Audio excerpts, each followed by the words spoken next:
First topic of the night, Clemson men's basketball lands a four-star transfer in Tevin Mack, former Alabama wing and graduate transfer. And this happened on Monday, 6'6", 225, and he only has one college season left, but he can play immediately. What you think, Al? Yeah, obviously he's kind of run the gamut of schools. He first committed to VCU when Shaka Smart was there. Shaka Smart gets the job at Texas. He follows him to Texas, and then he goes to Alabama. Now he's coming back to Clemson. So he's a pretty good shooter who definitely has a role. Is at a forward for us. Probably going to take a little pressure off a Hunter Tyson or a John Newman, somebody like that, who would kind of be thrust into a starting role rather quickly.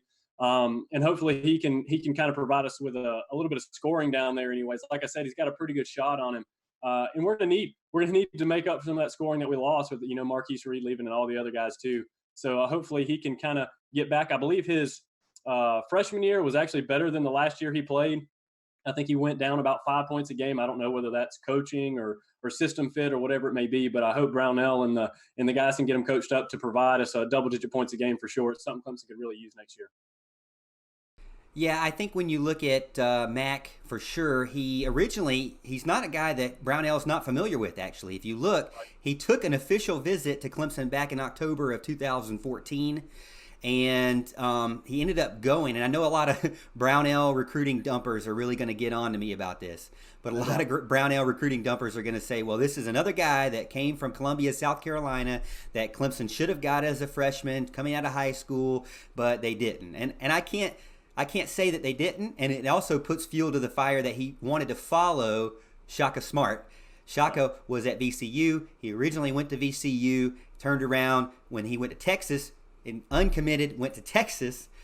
Things didn't work out at Texas. It looks like that he actually had a violation of team rules as a freshman, but he was rivals had him as an up-and-coming star as a sophomore, but was not able to play his sophomore year because of that violation of team rules. And then he transferred to Alabama after that, as you saw in some of the film there. When I watched the film, let me play it again here for you. When I watched the film, I see a guy who can, get the crowd going with a big-time dunk and some big-time three-point shots. He's got a pretty good stroke on him, and Clemson desperately needs that, like you said. They need the shooting for sure. He looks great on film, as you can see, but then you go check on the stat sheet. That's really where I'm concerned with. It looks like he lives and dies by the three-point, and that seems what a lot of the kids do nowadays, is live and die by the three-point ball. But if you look, if he's hitting 40, 50, 60% from three, guy's going to get you high to mid-20s points per game. If he's not on, then you're looking at 3 to 5 points per game. That's last year's results under Alabama. So hopefully Brad Brownell can make him more consistent, but he's not going to have much time to do that, and he's only got 1 year. So I don't know. You think that he'll be able to help Brad Brownell will be able to help him become more consistent?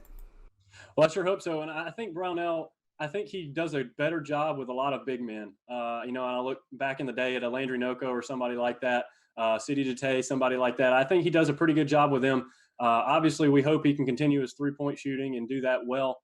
We would rather him live by the three-point than die by the three-point, obviously.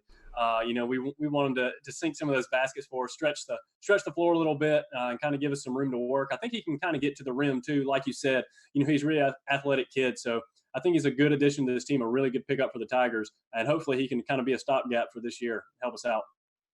Only problem is he's really not going to be a replacement for Jonathan Bear. Jonathan Bear was a big 20-point per game guy, also 6'10", post player, could also shoot the three. This guy's more of a wing guy, finesse kind of guy. He's going to obviously get you some really good dunks. Loves to shoot the three, as you can see, just back-to-back threes. There are games, though, where he knocks down 5, 6 threes in the night, and there are games where he shoots 5, 6 and just misses everything. 7, 8 misses everything. So he's very inconsistent. Only time will tell what he can do for the Tigers coming up next season.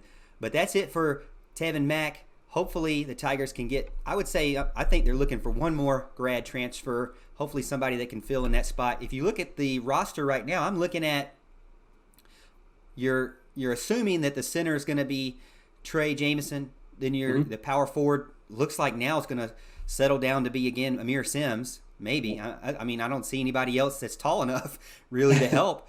And Yeah. then you got to fight a battle over that small forward kind of wing position. Hunter Tyson, Tevin Mack, a couple other guys are going to be battling for that. And then you got a big time battle for the guard positions with 3 freshman guards coming in, a graduate guard coming in, and then next year 2 more guards coming in. So there's a lot of guards on this team. It's going to be still a tough season, I believe, for Brad Brownell. I think it's going to be tough for the fans to watch too, unfortunately.